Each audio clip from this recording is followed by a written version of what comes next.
Bom, pessoal, então o professor Wesley aqui. Nesse vídeo eu vou fazer uma revisão do criticismo do Kant, da ideia dele sobre o conhecimento humano e, basicamente, a sua resposta à disputa entre o racionalismo e o empirismo. Ele começa com um questionamento sobre as ciências exatas e da natureza.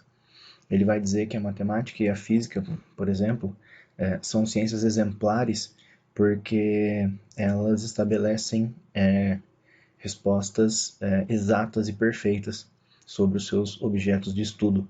Então, como essas ciências dão respostas perfeitas, por que a metafísica, né, por que temas tão discutidos na filosofia não conseguiriam, né, não estavam conseguindo na época em que ele viveu, né, o Kant ele viveu em boa parte do século XVIII, ele nasceu por volta de 1724 e morreu por volta de 1804 e levou uma vida bastante rígida, escreveu, né, muitos livros, criou uma ideia, né, brilhantemente original sobre o conhecimento humano, e aí ele vai, né, discutir a questão de por que a metafísica, que é um campo da filosofia, né, que discute as questões que ultrapassam a física, né, como a imortalidade da alma, Deus e a essência do mundo, por exemplo.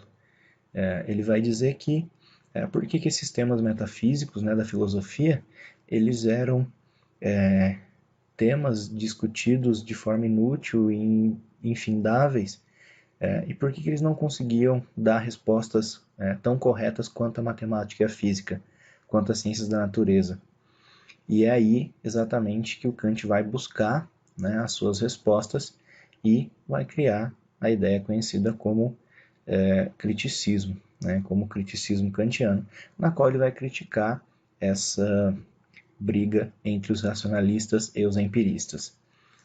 E tudo parte da sua leitura do David Hume, né? Ele não acata plenamente, né, as ideias do Hume de que o entendimento humano é limitado com relação, né, ao mundo, e porém ele, né, isso faz com que ele, segundo ele próprio, né, ele tivesse acordado de um sono dogmático, né, que ele estava preso, né? Então ele vai, digamos que, passar a pensar de modo original depois dessa leitura do David Hume, e ele faz essa comparação, nessa essa revolução das ideias dele próprio, ele compara com o impacto da revolução copernicana, das ideias do Copérnico na física, né, e na astronomia. Lembrem-se, né, do Copérnico, que vai criticar o geocentrismo da igreja, afirmando que o Sol é o centro do nosso sistema, com a Terra girando em volta junto com os outros planetas. E então toda né, essa revolução copernicana no pensamento do Kant vai levar ele a discutir o seguinte, né, as questões, né, que os seres humanos buscam responder, elas vêm da razão, dos sentidos, né, ou a gente está esquecendo de pensar se a razão do ser humano é realmente capaz de entender essas coisas. Então, Kant ele vai fazer um exame crítico da razão, né? Ele vai buscar a compreensão de como que nós, seres humanos, como que nós conseguimos entender o mundo e até onde vai a nossa capacidade, né, de entender o mundo. Então, ele vai fazer uma análise da forma como nós pensamos e entendemos o mundo e como emitimos julgamentos sobre o mundo, né? Então, ele vai fazer um exame crítico da razão, né? Daí, os mais famosos, né, textos dele serem o Crítica à Razão Pura, o Crítica à Razão Prática, né? E com crítica ele queria dizer que ele estava tentando discriminar, definir, né, o que é a razão pura, o que é a razão prática, né, e definir então de onde realmente viria, né, o conhecimento do ser humano. E aí uma das frases dele, né, que mostra, né, que ele vai vai estabelecer a importância das duas partes, né, que a intuição sem o conceito é cega e o conceito sem a intuição é vazio. Aqui ele está se referindo basicamente à razão e aos sentidos, né? Os sentidos sem a razão são cegos, são, né, inúteis, e né, a razão sem as informações dos sentidos é vazia. Então, né, e aí ele vai dizer, o, o entendimento sobre o mundo vai gerar juízos. E esses juízos, né, o analítico, que ele vai conectar o conhecimento a priori, e o sintético, ele vai conectar o conhecimento a posteriori. Então ele vai dizer que o ser humano ele tem formas diferentes de entender o mundo e de criar conhecimento. Então, nós entendemos o mundo a priori, que são conhecimentos necessários e universais, né? Que são conhecimentos que são universais, né? De forma plena. Então, por exemplo, o todo é maior que a parte, é maior que uma parte, é maior que a parte. E isso não depende de objeto, de situação, é um conhecimento a priori, é um conhecimento anterior a qualquer experiência. Então, esse conhecimento pode ser aplicado a tudo. Então, ele é universal, ele é necessário, porque ele é realmente correto. A parte nunca vai ser maior que o todo, né? Então, ele é um conhecimento a priori. E esse conhecimento a priori leva a gente a criar um juízo analítico das coisas que existem, que seria então o juízo analítico a priori, que é um juízo necessário e universal sobre as coisas que existem, né? Onde o predicado está contido no próprio sujeito, né? Segundo o exemplo do próprio Kant, ele vai dizer, né, todos os corpos são extensos. Então, quando a gente pensa, né, a gente comenta, é um corpo físico, né? O corpo de um objeto, de uma pessoa, ele é sempre extenso, ele sempre tem uma extensão, né? Não existe um corpo que não seja extenso. Então, nesse caso, o conhecimento está contido no próprio sujeito, né? Então, ele é um juízo analítico a priori. Quando o juízo ele agrega um adjetivo a mais, uma informação a mais, né, ao sujeito, ele é um juízo sintético a posteriori, né? Então, o Kant parte do conhecimento a posteriori.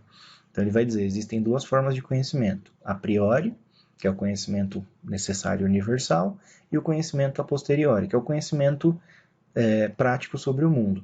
Então, por exemplo, quando a gente diz que está chovendo, quando a luz está apagada, é um conhecimento baseado na observação, na experiência, né? Não na razão. O a priori é a razão, né? É conectado à razão, e o a posteriori é conectado à experiência. Por quê? Porque a gente está observando, a gente está sentindo que está chovendo, está ouvindo, está vendo, está na chuva, né? Sentindo o tato, né? Da chuva tocando na nossa pele. Ou a gente está, né, vendo que a luz está apagada. Só que o contrário também é verdadeiro, né? No caso do conhecimento a posteriori, o contrário também pode ser verdadeiro. Ou seja, pode não estar chovendo, como pode estar a luz acesa. Então, é um conhecimento prático específico sobre o mundo, conhecimento a posteriori. Esse conhecimento leva a gente a emitir juízos sobre o mundo, definições sobre como são as coisas do mundo, que é o juízo sintético a posteriori. Esse conhecimento ele é contingente e particular, ou seja, quando um predicado é adicionado ao sujeito de modo adjetivo. Digamos que todos os corpos são pesados, né? Que é um exemplo também do próprio Kant. Todos os corpos são pesados, né? Quando a gente fala em corpos, a gente não pensa em qual é o peso deles, mas definir e dizer que eles são pesados, né, é uma característica a mais. é uma característica a mais que vem, que é colocada aí. Então é um juízo sintético a posteriori, ou como dizer, né, os corpos são, são brancos. Né? Aí, no caso, o branco seria um adjetivo, seria uma característica a mais. Então é um juízo sintético a posteriori. É um conhecimento que a gente só criou quando a gente observou, né? Digamos que teve contato com a experiência, viu esse sujeito, né? O objeto, né? Ou o que seja. E aí, né? O juízo sintético a priori. Então ele vai dizer que surge daí uma terceira opção, que seria meio que uma junção dos dois, que é juntar o juízo sintético, né, que seria ali o juízo vindo da experiência, com a priori, com um conhecimento, com uma premissa racional, ou seja, com uma faculdade racional. Então, o juízo sintético a priori, ele estabelece um conhecimento sobre o mundo que é necessário, é universal, então é a priori, mas também é sintético, quando o predicado é adicionado ao sujeito de modo a só entender ele utilizando os sentidos e a razão. Então, com o exemplo do próprio Kant, na soma 5 mais 7 é igual a 12, nem no 5, nem no 7, nem no mais está contido o 12. Né? Porém, eles permanecem, o 5 e o 7, unidos num novo número. E né, a soma, que seria aí uma capacidade racional, a priori, digamos assim, ela faz com que nós possamos, usando a permanência do 5 e do 7, num novo conhecimento, numa nova informação, né? Num novo juízo. Então agora nós temos 12. Né? Então, esse conceito de permanência, ele, por exemplo, existente na matemática, nessa situação, por exemplo, e em várias outras, ele prova que o conhecimento realmente considerado, né, verdadeiro e científico, né, que o Kant vai dizer que esse é o conhecimento científico, digamos que o mais próximo da verdade, né, que é o conhecimento realmente verdadeiro, realmente científico, ele seria então um conhecimento, um juízo sintético a priori, um conhecimento que une, né, o entendimento da razão pelo que a gente captou dos sentidos, pelas informações que nossos sentidos captaram. Né? Então, nós temos no Kant aí essa definição, né, para ele de onde viria então o conhecimento. Né? E aí ele vai dizer, né, mas e as coisas que existem? E os objetos? A gente é realmente capaz de entender totalmente os objetos que existem?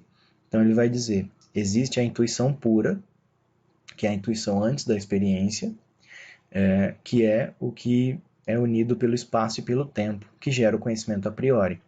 Então ele vai dizer, por exemplo, os objetos, eles estão presos ao espaço e o tempo.